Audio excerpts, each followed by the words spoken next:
Hello and welcome back to Beckler Guitars and Repair, and today I've got a special episode for you. In this box is my brand new Gibson Custom Shop R8, and we're going to unbox it and check it out, see if it's any good. Let's go ahead.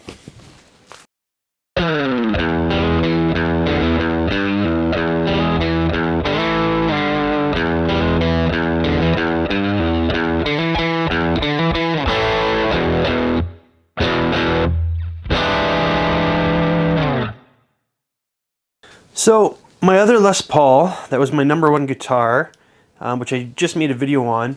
The neck on it, I was just a little too small for me. I've had a few new guitars that have a bigger neck, and I just find I really do prefer it. I've got a little bit larger hands, and I've never really tried a larger neck Les Paul before, and so I didn't really know what I was missing. But after I felt those bigger necks, I just really couldn't go back, and so I decided to sell it and a couple other things and try to get a custom shop. I've never owned a custom shop before, always wanted to, and it just seemed like a good time to go ahead and bite the bullet. So this just came today, so let's go ahead and unbox it.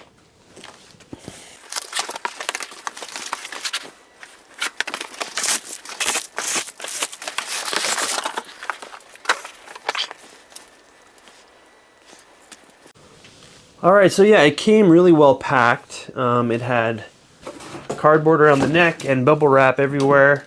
Seemed very secure in there. Here's a look at the case. So these are the old, these are the Lifton cases that the custom shop uses, and they're kind of recreation of the old cases. It seems really heavy when I pulled it out, but I think the case weighs a lot. That's what I was reading online. So hopefully my guitar is not really heavy, because that was one of the reasons I bought this one. Comes with this little Gibson custom tag here saying that the certificate of authenticity is in the case. Okay. Yeah, so this is a 2023 Gibson Shop Custom Shop 1958 historic reissue, or an R8. And yeah, these guitars have been getting a lot of buzz. Apparently everybody really thinks that the newer ones are really good. And I've read a bunch of reviews online, and yeah, it seemed like the one I was looking for. So I picked this one because I wanted to get a plain top. I do like flame, which you can actually kind of see there is a little bit of flame in this top too. It's very subtle. But I'm not really looking for a super flamey top. I'm just looking for kind of more of a plain top with some character, which I thought this one had. It's got some nice rings here and some mineral deposits. And yeah, just a touch of flame too, which is nice. So if you're not familiar with the R8s, basically what Gibson's trying to do with these is recreate the originals, the 1958 Les Pauls. And yeah, they got it down to like a pretty accurate recreation. They're using the same woods, the same kind of finishes and dyes and glue and all that kind of thing. So they're really trying to make very accurate copies of the 1958 Les Pauls. And that's the same with like the R9s, the ROs. The R and the number just signifies the year of the historic reissue. So an R9 would be a 1959, an R8 would be a 58, an R7, and so on and so on. An RO is a 1960. So yeah, let's just quickly go over some of the specs on this guitar. So we've got our lemon burst finish, which is just kind of a lemon finish with a little bit of dark around the edges. And this finish is a VOS finish. So basically, it's not quite being aged like a Murphy guitar. They're just kind of clouding the finish just to make it look a little bit used, kind of worn in. It doesn't have that sticky feel like some of the new Nitros have. And it's not like a Murphy aged or anything, but they do a little bit of aging on here. You can see on the tailpiece There's a little bit of rust in the slot there, and looks like our ABR1 bridge has been aged a little bit, and I noticed there was some like rust on the pickguard. So yeah, it looks like an older guitar, which is what they're going for.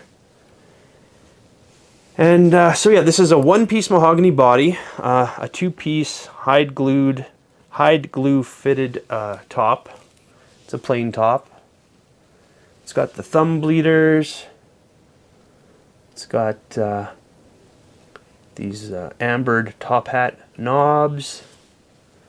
And then it's got a real ABR1 bridge. You can see it's mounted right to the body. So that's kind of historically accurate. And full weight tailpiece, they're using the Alnico 3 custom buckers on these guitars. And they're supposed to sound, they're unpotted, so that means they're a tiny bit microphonic, so they're supposed to sound really authentic sounding, kind of like a Telecaster on steroids in the bridge position, which is what the old 1958s did sound like. So I'm excited to try them out. I've heard a bunch of videos on it, and they sound great. And then we've got our ambered over switch tip, which is kind of authentic to the originals. And then a rosewood fingerboard. This one's extremely dark, which is nice.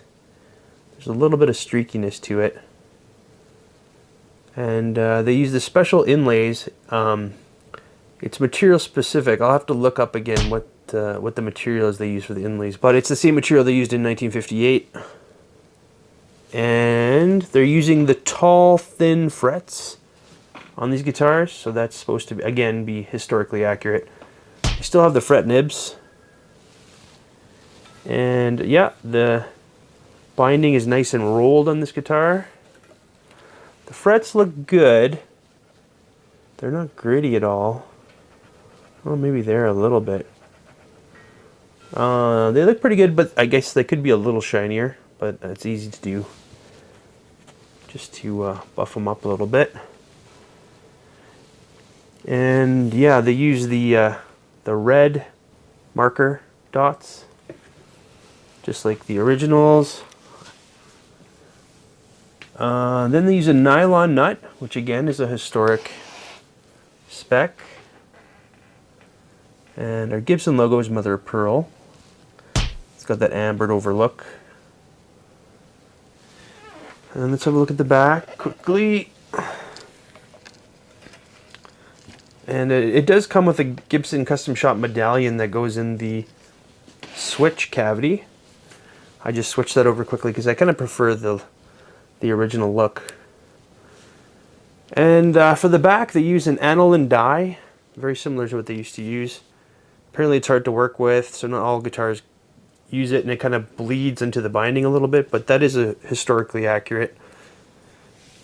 And this is a one-piece mahogany body. And there's no weight relief in these guitars at all. So just like the originals, no weight relief. They're really picky with the woods that they use. So they use nice light mahogany most of the time. It has to be pretty light to keep this guitar under, 12 pounds. Because there's no weight relief at all. And then this is one of the main reasons I chose an R8 is this neck. It's a nice thick neck.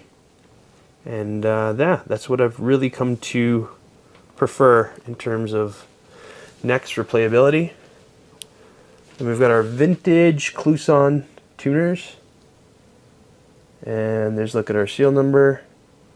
So the 8 signifies the R8, the 3 is the year, so 2023, and then the production number is the last 3 digits.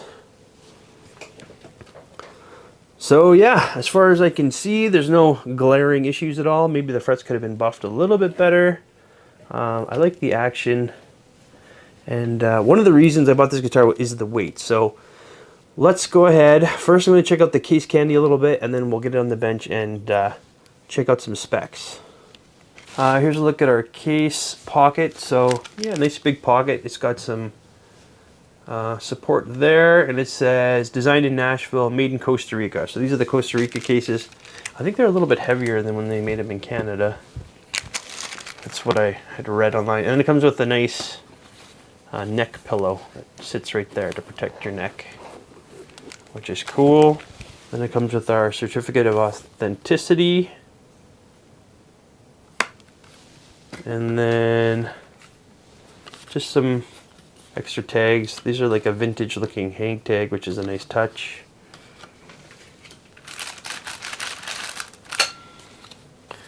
And it comes with a pre-pack checklist. It looks like someone signed it.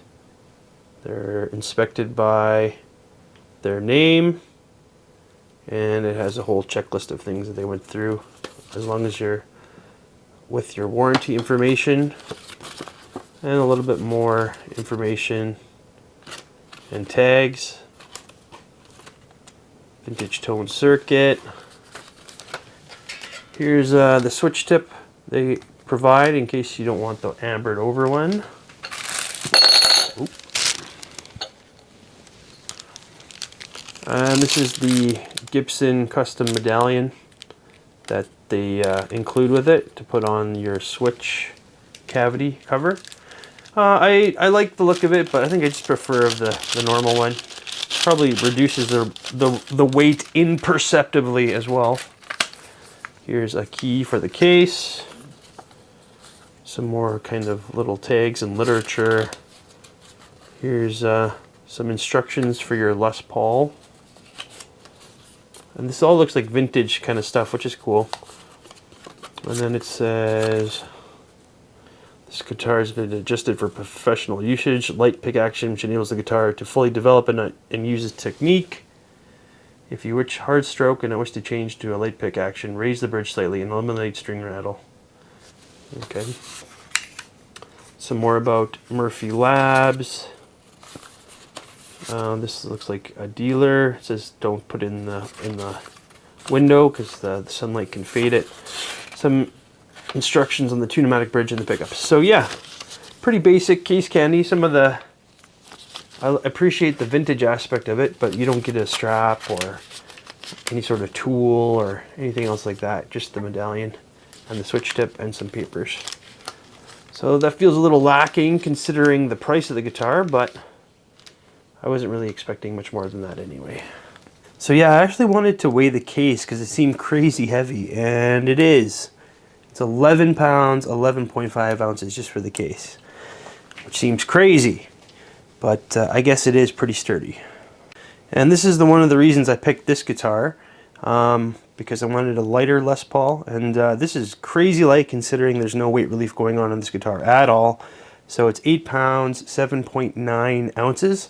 So that's just a hair under 8.5 pounds, which is really great for an R8. Our pickup readings for our Alnico 3 custom buckers unpotted is a 7.95 in the bridge, 7.95 or 6 in the neck, and a 3.97 in the middle position. Here's a look at our tailpiece. So it's unbranded. It's got a casting mark right in the middle there, and it's very lightweight. So this is a lightweight tailpiece for sure. And those are our tailpiece mounts there. I have raised these a bit. Some people prefer top wrapping, but I just like to raise the tailpiece because it lowers the tension and basically achieves the same effect without marking up your tailpiece. And then here's a look at our ABR1 bridge. So there's no retaining wire here, so you just got to be careful that your saddles don't fall out.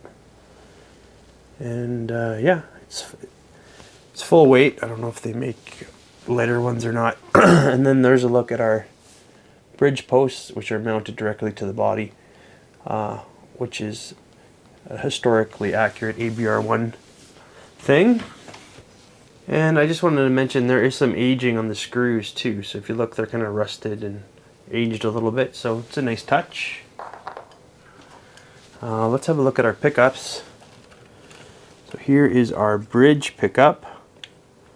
And yeah, they're wired pretty tight. I don't have a lot of real estate there in terms of cord length. But yeah, We've got our gold screws on the pickup, a patent applied for sticker, and not much else. So these are the Alnico 3 custom buckers. Let's have a look at our bridge route. So yeah, our bridge route, super clean, no fluffies at all. Very little rubbing or buffing compound too. And there's no marks in there. You can just see our mahogany body and our thick maple cap. And then the neck pickup.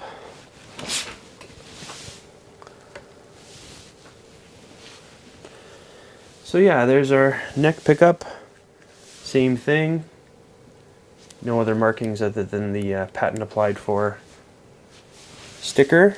And yeah, I do have enough. If you want to greenie this thing, oh, not quite. You don't quite have enough cord to flip the pickup around. So you'd have to make some alterations if you wanted to greenie it. But I have no intention of doing that, so that's fine. And having a look at our neck cavity route, we can see our long neck tenon there, the smile. And again, nice clean route. And you can see how thick our maple cap is there. So everything looks good. And here's a look at the top without the pick guard. Again, you can see a little bit of subtle flame in the body at certain angles, but yeah, it's very subtle. And yeah, here's a look at the pick guard. Just your standard cream 1-ply with a little bit of aging. And yeah, our cavity plate is just plain, no like shielding material on it or anything, just 1-ply plastic. And there's a look at our cavity route. So yeah, they're using those big bumblebee capacitors. There's paper and oil ones, and Gibson branded full-size pots. And then we've got our R8 stamp right in the corner there. And yeah, the wiring looks nice and clean, so does the route. And there's a look at our switch cavity. So nice clean route. And all of the screws are well lined and all the plastics fit in there very nicely. Here's how it looks with the medallion. So yeah, that's how it looks with the included medallion. I just kind of prefer the classic look. And I kind of like how understated this guitar is. Like, if you didn't quite know what it was, it wouldn't really be special. It just looks like a lemon burst. But yeah, I kind of like that about it. Alright, let's get some neck dimensions here. So, width at the nut is a 1.68, and a width at the 12th fret is a 2.04, or in millimeters, then at the 12th fret that's a 51.93, or at the nut that is a 42.5. So I recently did a video on a 2015 Les Paul, which are known for having gigantic necks, and I said I wanted something like an R8, and I thought that neck would be very similar. However, I measured it, so on the 2015 it's a whole 0.1 inches larger. The whole neck is about this much wider on a 2015 Les Paul. Neck depth at the first fret is 0.916, or a 23.27 millimeters, and at the 12th fret that's a 25.95 millimeters, or 1.021 inches. So on a 2015, the neck depth is actually the same. It's just a little bit wider. So basically the 2015 necks are like an R8, but a little bit wider. Just good information to know. And here's a look at the neck profile. So yeah, just a nice rounded C neck. Flattens out a tiny bit by the 12th fret, but stays pretty rounded. And yeah, it feels like a nice chunky neck. It feels like my 2015, but just a little bit narrower. So I actually like both of those necks. So this is very nice though. So here's a look at the fretwork on this guitar. It's very well done. It could have been a little bit more polished in my opinion for the price of this guitar, but I mean, it's pretty good. And all of our binding lines up nicely. And again, there's no fret sprout at all. The edges are nicely rolled. And I'm just going to check with a fret rocker now to make sure everything's perfectly level.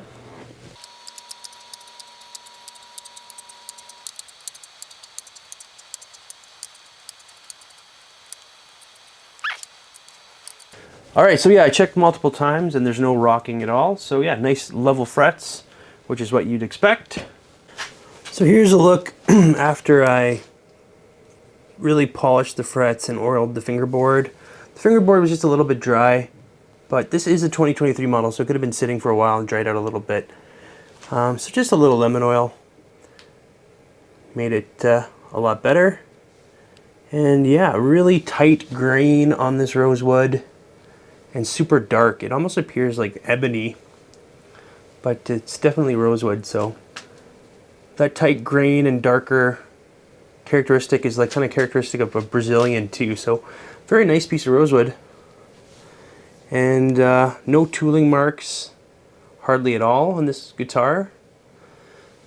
I was quite impressed with the quality control. You know, being someone who reviews guitars and builds guitars, and I really went over this thing with a fine-tooth comb, and you know, it's really well made. So I guess that's where some of your money is going for sure. And there's a look at our truss rod cover right there. So just like a tiny bit of thread showing, but that's pretty common on the custom shop for some reason. But lots of room for adjustability for sure. And yeah, alright, I'm going to go ahead and string this up with my favorite strings and get it set up. Alright, so this guitar came pretty much perfectly set up. I lowered the action a little bit, I just prefer lower action, but it came really nicely set up. So you can see I didn't touch the truss rod. You can see it's set nice and tight with just a tiny bit of relief in there, which is how I like to set my truss rods. And then here at the 3rd fret, you can see when I use the 3rd fret that the string is resting very nicely against that 1st fret. So we've got nice low action over here. So that tells us that the neck is straight, the truss is tight, and our nylon nut is cut really well. They've also kind of angled the notches in the nut towards the machine head. It's a little touch, but it actually helps with tuning stability. I like the intonation on this guitar, and it was bang on as well, so that's nice. And then on at our 12th fret, our action is sitting at just between a 1.25 and a 1.5 millimeters at the low E, and at the high E, just between a 0.75 and a 1. So yeah, very nice low action. I'm just going to go through the neck quickly to make sure there's no fretting out or buzzing anywhere. I like to speed up this point, but if you want to hear it in real time, you can slow down the player to 25%.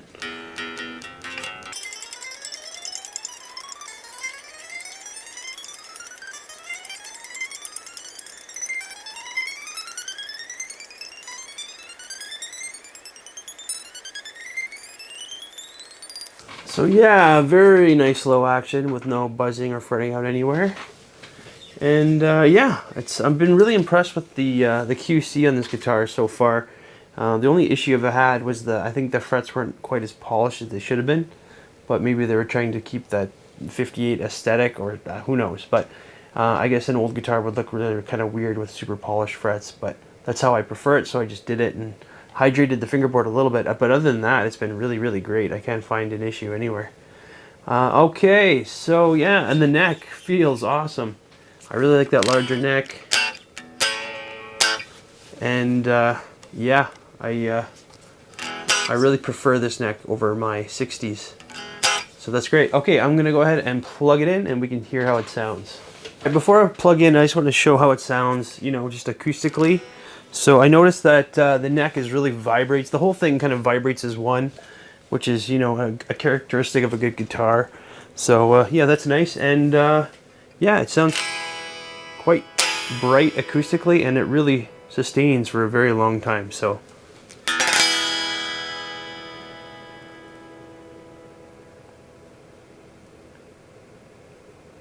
that's about it gone there.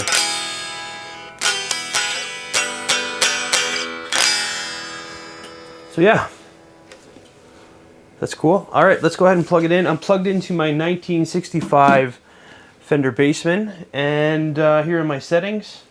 I'm also using a Jim Jones GTO Germanium overdrive, which I find is a very nice transparent overdrive that you can hear how the guitar sounds rather than muddying up the circuit.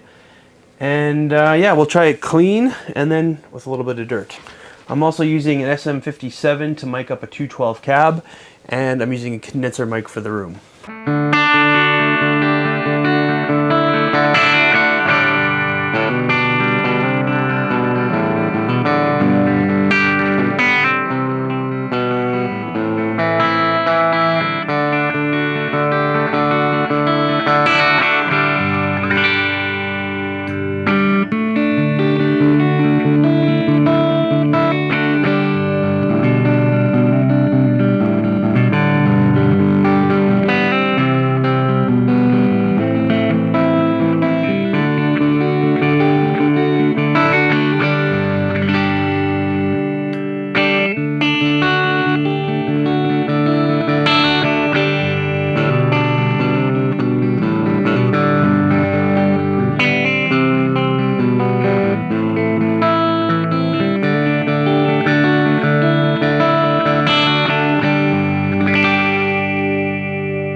So yeah, clean sounds great. A lot of people compare these old, 58s, 59s, the pickup sound to being like a Telecaster on steroids.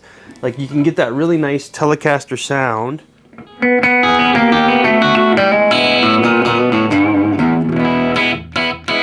But then if you roll down the tone a little bit, it more sounds like what most people think Les Pauls sound like.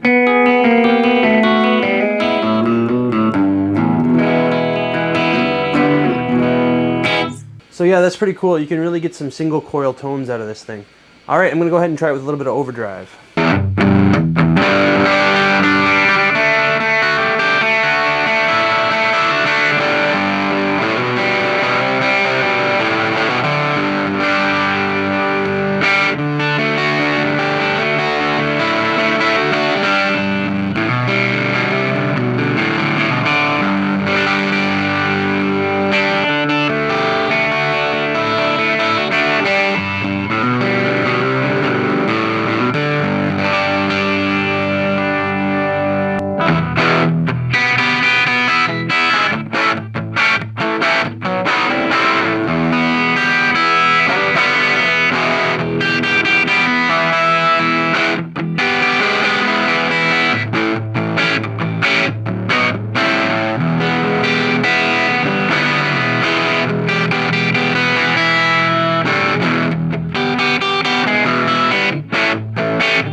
Alright, what are my final thoughts on the 2023 Gibson Custom Shop R8 in Lemon Burst with the VOS finish?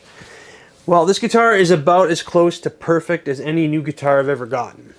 So everything was bang on, the intonation was on, the setup was on. There was no QC issues at all. I couldn't find anything wrong with it. There was no extra scratches or marks or dings. The fingerboard was rolled very nicely. The nut was cut perfectly. Yeah, it was a really nice looking top. Nice and light, 8.5 pounds. I love the neck. I love the profile. It's just about perfect for me. And the routes were all clean. The electronics were all done nicely. It was great. There was a lot of attention to detail shown to this guitar for sure. The only thing I wasn't crazy about was how dull the frets were. And they were slightly polished, just not really polished as much as I would like.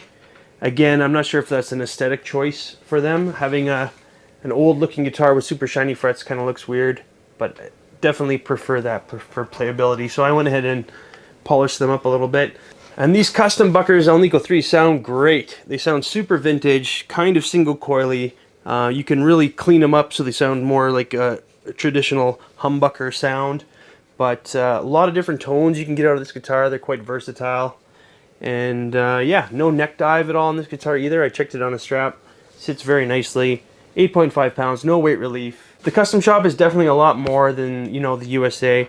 What you're paying for is, you know, just kind of the small details like the one-piece body, you know, the hide glue that they're using, just like the original ones used to have, the aniline die, the special pickups, you know, the bumblebee capacitors, the vintage correct fret wire, that kind of a thing. So if those kind of things matter to you, this is a really nice guitar, even though it is quite expensive. If you can afford it, I think you're going to be happy with it. Again, the R8s are on the lower side of the offerings. R9s are typically a little bit more expensive. They have the flame tops. And then if you get into the Murphy Age type of stuff, they're even more and more money. So this is kind of more on the entry-level side for Custom Shop, but it's a really, really great guitar. For reference, I think if you found a really good USA, it would be on par with this, but I kind of find that it's hard to find like a perfect USA, whereas the Custom Shop, if this is any indicator, they're putting out really, really close to perfect, really nice stuff out. So yeah, I think I'm quite happy with my choice to replace my Les Paul, which was my #1, so I'm hoping this is going to be my new #1. The only problem with these kind of guitars is that I used to gig with my other Les Paul, and I'd be a little scared to do it with this one because it's worth so much money. So I think this is one's going to be like a home player, more of like a recording guitar. Or maybe if I'm brave enough, I'll take it out on stage. But that's going to be it for today. Thank you for tuning in to Beckler Guitars and Repair, and I'll have more for you really soon. Thanks a lot.